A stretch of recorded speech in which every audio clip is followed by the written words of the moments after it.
Hello नमस्कार किसान साथियों, मेरा नाम दलबीर है और मेरे इस यूट्यूब चैनल में आपका स्वागत है। मेरे इस यूट्यूब चैनल का नाम इंडियन टेक्निकल फार्मिंग है और आज मैं आपके लिए एक खेती से जुड़ी नई वीडियो लेकर आया हूं। इस वीडियो में आज मैं आपको बताता हूं कि ग्वार की खेती किस तरीके से करें जिससे हमें ज़्यादा से ज़्यादा इनकम प्राप्त हो। ग्वार की खेती के लिए उपयुक्त समय कौन सा है, ग्वार की खेती के लिए फसल चक्र अपनाना क्यों ज़रूरी है, ग्वार की खेती के लिए कौन सा बीज का चुनाव करें, कौन कौन सी इसकी उन्नत किस्में हैं, किस तरह में बीज का उपचार करना है और इसके लिए हमें बीज की मात्रा की कितनी जरूरत पड़ेगी। इसकी खेती सिंचित तथा असिंचित क्षेत्रों में की जाती है। ग्वार की खेती के लिए जल प्रबंधन का होना बहुत ज़रूरी है और इसमें कीट प्रबंधन व रोग प्रबंधन भी बहुत ज़रूरी है। इसके बाद हम इसकी कटाई व कटाई करते हैं। अब हम बात करते हैं कि इसकी बिजाई के समय कौन कौन सी सावधानी रखें जिसके कि बीज का अंकुरण 100% तक हो, जिससे कि हमें कम खर्च व कम समय में ज़्यादा से ज़्यादा फसल की पैदावार प्राप्त हो, जिससे कि हमें एक अच्छी इनकम प्राप्त हो। इस वीडियो को अंत तक जरूर देखें ताकि आपको खेती से जुड़ी सभी जानकारी प्राप्त हो। अगर आप चैनल पर नए हो तो इस वीडियो को लाइक, शेयर और चैनल को सब्सक्राइब जरूर करें ताकि अन्य किसानों को जानकारी प्राप्त हो अगर आप और आने वाली वीडियो की नोटिफिकेशन आपको मिलती रहे। चलिए वीडियो को स्टार्ट करते हैं। तो सब इलाकों में होती है। यह गर्म मौसम की फसल है जिसे बाजरे के साथ मिलाकर बोया जा सकता है। इसे हरी सब्जी के रूप में भी इस्तेमाल किया जाता है। कुछ जगहों पर इसे हरे चारे के रूप में भी प्रयोग करते हैं। इसका अच्छा दाम भी मिलता है। इससे किसान सालाना लाखों रुपए की कमाई कर सकते हैं। इसकी खेती मुख्य तौर पर राजस्थान, हरियाणा, उत्तर प्रदेश, एमपी व महाराष्ट्र के कुछ हिस्सों में की जाती है। महाराष्ट्र में लगभग 9 हेक्टेयर क्षेत्र में इसकी खेती की जा रही है। कृषि विभाग के अधिकारियों ने बताया कि पशुओं को ग्वार खिलाने से उनमें ताकत आती है, दुधारू पशुओं की दूध देने की क्षमता में वृद्धि होती है। ग्वार से गोंद का निर्माण भी किया जाता है। ग्वार गम का उपयोग अनेक उत्पादों में होता है। ग्वार फली से स्वादिष्ट सब्जी बनाई जाती है। इसका इस्तेमाल दाल तथा सूप बनाने में भी किया जाता है। ग्रामीण क्षेत्रों में यह एक काफ़ी लोकप्रिय फसल है। हेलो नमस्कार सभी किसान भाइयों का मेरे इस यूट्यूब चैनल में आपका स्वागत है। मेरे इस यूट्यूब चैनल का नाम इंडियन टेक्निकल फार्मिंग है। आज मैं आपको 365 ग्वार की वैरायटी के बारे में कुछ विशेषताएं बताऊंगा। ग्वार की 365 वैरायटी की पैदावार सबसे अच्छी होती है। यह ग्वार बिल्कुल वाइट होता है। अगर बारिश ज़्यादा हो जाए तो इस वैरायटी का रंग कुछ काला भी पड़ जाता है। की बुआई हरियाणा व राजस्थान में की जाती है। 1 एकड़ के लिए 5 किलो बीज पर्याप्त रहता है। इसकी बिजाई आप हल्की, मध्यम, भारी और रेतीली मिट्टी में की जा सकती है। 5 केजी पैकेट की कीमत 500 रुपये के आसपास होती है। 365 वैरायटी के पौधे की हाइट सबसे ज़्यादा होती है। इस वैरायटी में किसी भी प्रकार की कोई बीमारी नहीं आती है। अगर ये वीडियो आपको पसंद आए तो इस वीडियो को लाइक, शेयर, कमेंट और इंडियन टेक्निकल फार्मिंग को सब्सक्राइब करें। धन्यवाद। वायु नंबर 7 खेत की तैयारी। नंबर 8 फसल पद्धति या फसल चक्कर। नंबर 9 बीज का चुनाव, बीज की उन्नत किस्में, बीज का उपचार, बीज की मात्रा। नंबर 10 बिजाई या फसल की बुआई। नंबर 11 फसल की बुआई तथा असिंचित क्षेत्रों में। नंबर 12 खरपतवार की रोकथाम। नंबर 13 30 दिन के बाद निराई या गुड़ाई। नंबर 14 30 दिन बाद सिंचाई। नंबर 15 जल का प्रबंधन। नंबर 16 कीट व रोग का प्रबंधन। नंबर 16 इंसेक्टिसाइड व टॉनिक का स्प्रे। नंबर 17 कटाई, फिर कटाई, फिर भंडारण। ये मुख्य सावधानियां हैं जो हमें ग्वार की फसल में रखनी चाहिए। ग्वार की खेती के लिए उपयुक्त समय। ग्वार की खेती खरीफ और गर्मी के मौसम में की जाती है। कालीन फसल की बुआई के लिए मई महीने का प्रथम पखवाड़ा उपयुक्त समय है। यह आप नहरी पानी से भी कर सकते हैं। देरी से बुआई करने पर पैदावार पर प्रतिकूल प्रभाव पड़ता है। वर्षा ऋतु की फसल की बुआई के लिए जून व जुलाई उपयुक्त समय है। वर्षा आधारित क्षेत्रों में जुलाई माह में वर्षा आगमन के समय ही ग्वार की बुआई कर देनी चाहिए। बाजार में बाजरा की बहुत सी वैरायटियाँ उपलब्ध होती है। मई महीने में अगेती वैरायटी व जून जुलाई में हम 75 वैरायटी या फिर हम समय के अनुसार ही वैरायटी का चुनाव करते हैं। खेत का चुनाव, इसके बाद हम बाजरा की बिजाई के लिए हम खेत का चुनाव करते हैं। अगर पहले उस खेत में सरसों की बिजाई की थी तो सरसों के फन्नों को रोटावेटर की सहायता से 1-2 बार अच्छी तरह से जुताई कर दे ताकि सरसों के फन्नों खेत में अच्छी तरह से मिट्टी में मिल जाए। फिर आप हैरों की सहायता से 2-3 बार अच्छी तरह से जुताई कर दे। फिर आप लेज लेवलर की सहायता से खेत को समतल कर दे। अगर खेत पिरानी है तो आप रोटावेटर की सहायता से 2-3 बार जुताई कर दे। फिर आप हैरों की सहायता से उसकी 1-2 बार अच्छी तरह से जुताई कर दे या फिर आप कल्टीवेटर की सहायता से एक गहरी जुताई कर दे। अगर खेत नहरी है तो उस खेत को लेजर लेवलर की सहायता से समतल कर दे ताकि खेत की सिंचाई अच्छी तरीके से हो जाए। मिट्टी की जांच, सबसे पहले अपने खेत की मिट्टी की जांच करवा ले, जिससे हमें यह पता चल जाता है कि यह मिट्टी में कौन कौन से पोषक तत्वों की कमी है और खेत की मिट्टी किन किन फसलों के लिए उपयुक्त है और इस मिट्टी में कौन कौन सी फसलें उगाई जा सकती है, जैसे गेहूँ, चना, अरहर, सरसों, राया, बरसीन, गन्ना, आलू, मक्का, बाजरा, कपास। मिट्टी की जांच से हमें यह पता चल जाता है कि इस मिट्टी का पीएच मान कितना है और इसमें कौन कौन सी फसलें उगाई जा सकती हैं। पानी की जांच, अगर आप फसल की बिजाई के लिए नहरी पानी का इस्तेमाल करते हैं तो यह सभी प्रकार की फसलों के लिए अच्छा है और इसमें बीज का अंकुरण 100% हो जाता है। अगर आप ट्यूबवेल के पानी से फसलों की बिजाई करते हैं तो आप सबसे पहले ट्यूबवेल के पानी की जांच करवा लें। अगर ट्यूबवेल का पानी पीने में मीठा है तो इसमें पानी का पीपीएम ज़्यादा हो सकता है और बीज अंकुरण के समय यह एक समस्या बन जाता है। अगर पानी का पीपीएम 1000 से कम है तो यह सभी प्रकार की फसलों के लिए अच्छा है और इसमें बीज का अंकुरण 100% हो जाता है। अगर पानी का पीपीएम 1000 से ज़्यादा है तो इसमें बीज का अंकुरण सही तरीके से नहीं हो पाता है, इसलिए पानी की जांच करवाना बहुत ज़रूरी है। ग्वार की फसल में हमें ट्यूबवेल के पानी का इस्तेमाल नहीं करना चाहिए क्योंकि इससे ग्वार की फसल अच्छी नहीं होती है। अगर सिंचाई के लिए ज़रूरत पड़े तो हमें नहरी पानी का ही इस्तेमाल करना चाहिए। खेत की तैयारी व गोबर की खाद, अगर आप खेत में गोबर की खाद का इस्तेमाल करते हैं तो 8 से 10 टोली 1 एकड़ के लिए पर्याप्त रहती है। गोबर की खाद जमीन में अच्छी तरह बिखेर कर जमीन को समतल कर देना चाहिए। ग्वार की खेती के लिए भूमि, ग्वार की खेती के लिए उचित जल निकास वाली दोमट व बलुई दोमट मिट्टी सर्वोत्तम रहती है। यह फसल सिंचित व असिंचित दोनों क्षेत्रों में सफलतापूर्वक उगाई जा सकती है। हल्की सारीय व लवणीय भूमि जिसका पीएच मान 7.5 से 8.5 तक हो, वहीं पर ग्वार की खेती आसानी से की जा सकती है। ग्वार के लिए एक जुताई मिट्टी पलटने वाले हल या डिस्क हैरो से क्रॉस जुताई कर पट्टा लगा देना चाहिए। इसके उपरांत एक कल्टीवेटर से जुताई पर्याप्त रहता है जिसमें मृदा नमी संरक्षित रहे। जुलाई जून के द्वितीय पखवाड़े में ही करनी चाहिए। इस प्रकार तैयार खेत में खरपतवार कम पनपते हैं। ग्वार फसल के लिए जलवायु, ग्वार एक सूखा सहन करने वाली व गर्म जलवायु की फसल है। यह उन क्षेत्रों में आसानी से उगाया जा सकती है जहाँ पर औसत वार्षिक वर्षा 30 से 40 सेंटीमीटर तक होती हो। बीजों के अंकुरण व जड़ों के विकास के लिए 25 से 300 सेंटीमीटर के नीचे तापमान उपयुक्त होता है। ग्वार एक प्रकाश संवेदनशील फसल है, अतः इस फसल में फूल व फलियों का निर्माण केवल खरीफ के मौसम में ही होता है।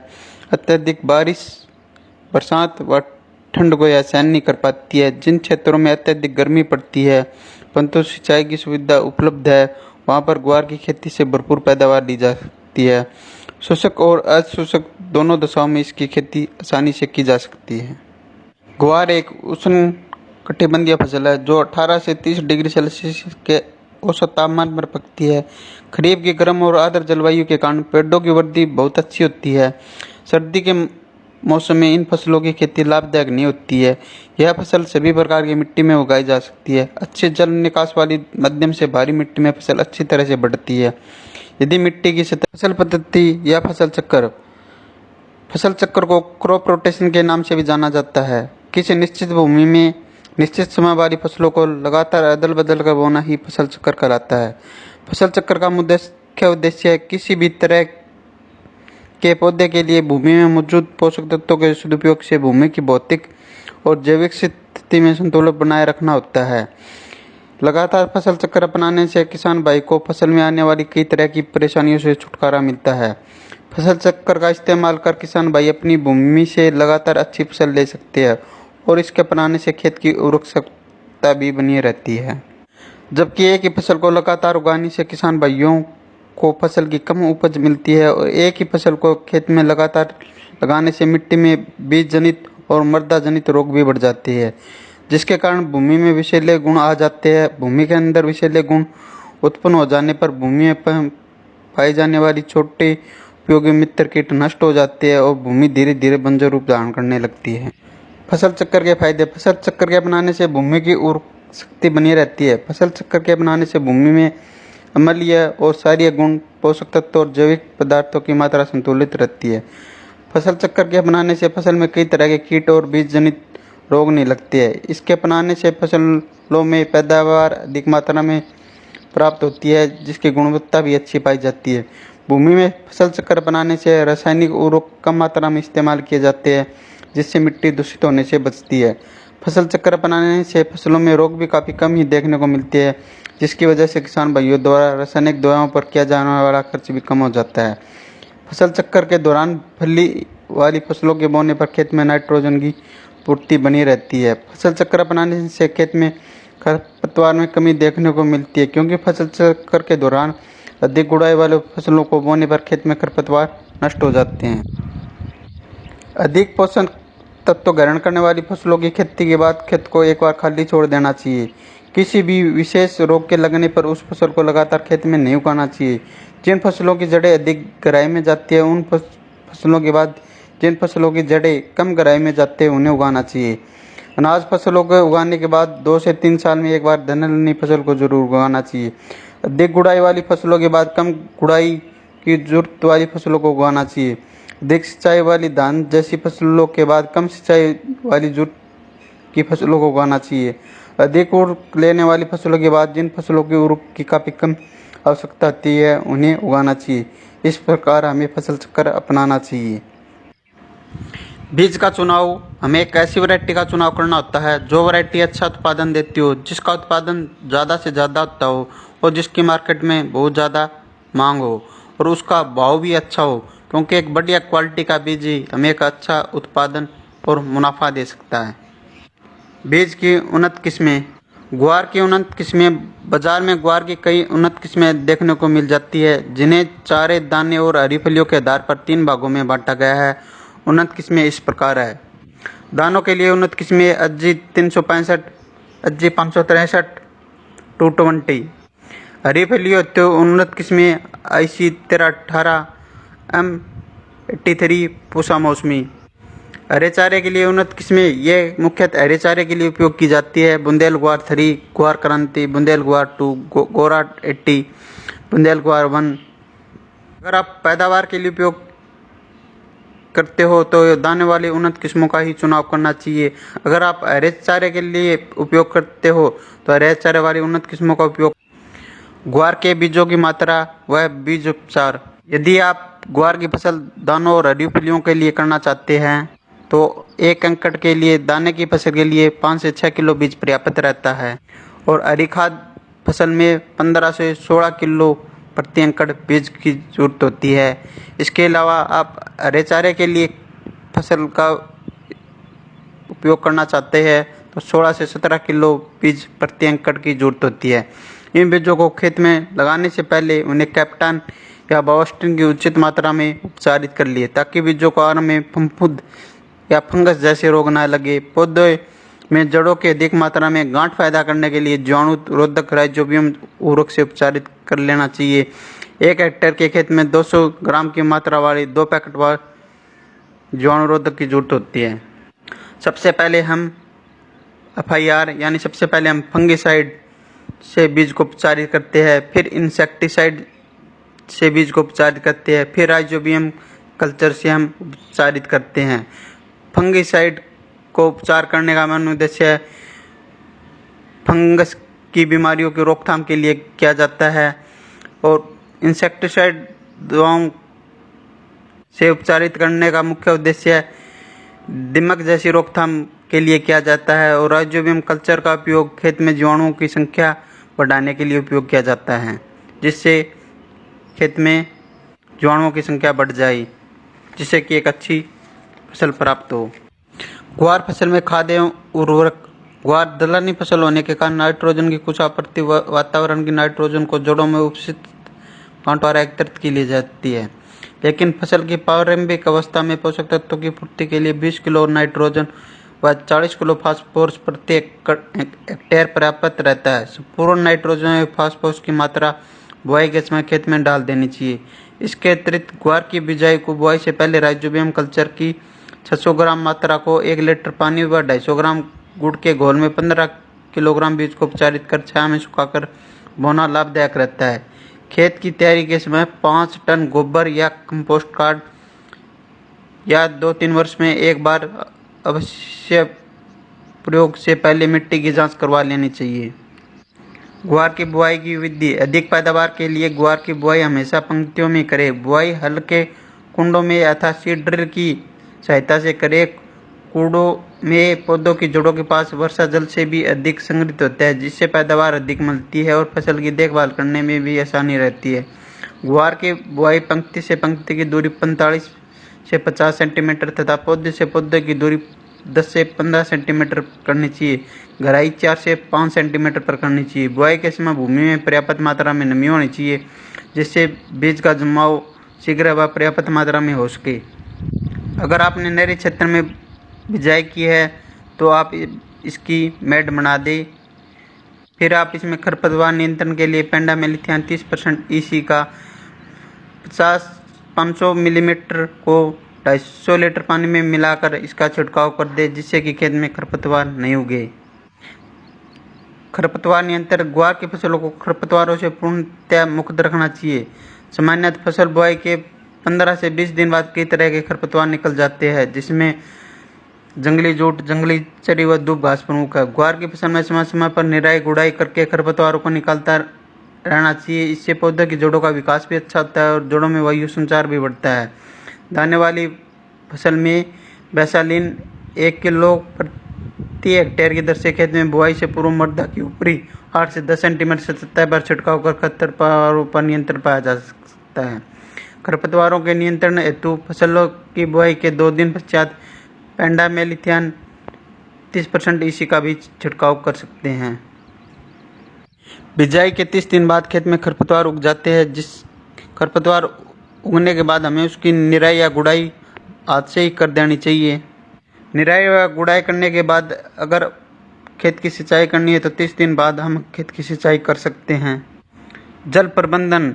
अगर खेत में पानी का भराव ज़्यादा हो सकता है तो हमें उसका जल निकासी का प्रबंध करना चाहिए, क्योंकि ग्वार की फसलों में ज़्यादा पानी की जरूरत नहीं होती है। ग्वार की फसल में कीट व रोग प्रबंधन। दीमक। फसल के पौधों की जड़ों को खाकर ये नुकसान पहुंचाती है। बुआई से पहले अंतिम जुताई के समय खेत में क्लोरोफोस 1.5% या क्लोरीफास पाउडर 20 से 25 किलो प्रति हेक्टेयर की दर से भूमि में मिलानी चाहिए। बोने के समय बीज को क्लोरीफायरिस कीटनाशक की 2 मिलीलीटर मात्रा से प्रति किलोग्राम बीज की दर से उपचार कर बोना चाहिए। नंबर 2, कातरा। इस कीट की लट प्रारंभिक अवस्था में फसल के पौधों को खाकर नुकसान पहुंचाती है। इसके नियंत्रण के लिए खेत के आसपास सफाई रहनी चाहिए तथा खेत में प्रकोप होने पर मिथाइल पैराथियोन या क्विनोलोफास 1.5% चूर्ण की 20 से 25 किलोग्राम मात्रा प्रति हेक्टेयर की दर से बुरकनी चाहिए।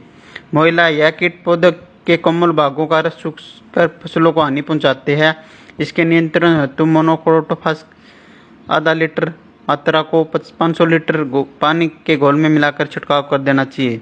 सफ़ेद मक्खी एवं हरा तिल्ला। इन कीटों के नियंत्रण के लिए ट्राइजोफोस या मेलाथियान की 1 लीटर मात्रा को पानी में घोल बनाकर प्रति हेक्टेयर की दर से छिड़काव करना चाहिए। Bacterial blight. यह ग्वार की बहुत हानिकारक बीमारी है। इस बीमारी के ऊपर गोल आकार के धब्बे बनते हैं। इस बीमारी के नियंत्रण हेतु रोगरोधी किस्मों का उगाना चाहिए। बीज को 2 ग्राम स्ट्रेप्टोसाइक्लिन से प्रति किलो बीज की दर से उपचारित कर बोना चाहिए। छाछिया। इस रोग के कारण पौधे के ऊपर सफेद रंग के पाउडर का आवरण बन जाता है। इस रोग के नियंत्रण हेतु 25 किलोग्राम बुआई के 30 से 40 दिनों बाद खेत में फुटाव, बुढ़वार और फूलों की संख्या में जबरदस्त वृद्धि करने के लिए मेप्लानोफिक्स व कल्टार जैसे टॉनिक का इस्तेमाल करना चाहिए। इसका उपयोग करने से फूलों की संख्या में जबरदस्त वृद्धि होती है, फलियों की संख्या ज़्यादा से ज़्यादा बनती है, फूल झड़ते नहीं है। 15 से 20 दिनों के अंतराल में हमें 2 से 3 स्प्रे करने चाहिए। चिप्पा व हरा तेला की रोकथाम के लिए हम मोनोक्रोटोफास या इमिडाक्लोप्रिड या टाटा का असाटाप जैसी दवाइयों का छिड़काव करना चाहिए। अन्य कीट व रोग की रोकथाम के लिए आप अपने नज़दीकी डॉक्टर से भी संपर्क कर सकते हैं। इसके बाद जैसे ही पैदावार या फसल की कटाई शुरू हो, इसके बाद हमें इस फसल की कटाई कर लेनी चाहिए। इसके बाद हम इसकी धूप में सुखा लेना चाहिए। इसके बाद हमें इसकी कटाई कर लेनी चाहिए। कटाई करने के बाद हमें इस फसल का भंडारण कर देना चाहिए। अगर आपको ये मेरी वीडियो पसंद आए तो इस वीडियो को ज़्यादा से ज़्यादा लाइक, शेयर व इंडियन टेक्निकल फार्मिंग को सब्सक्राइब करें। धन्यवाद।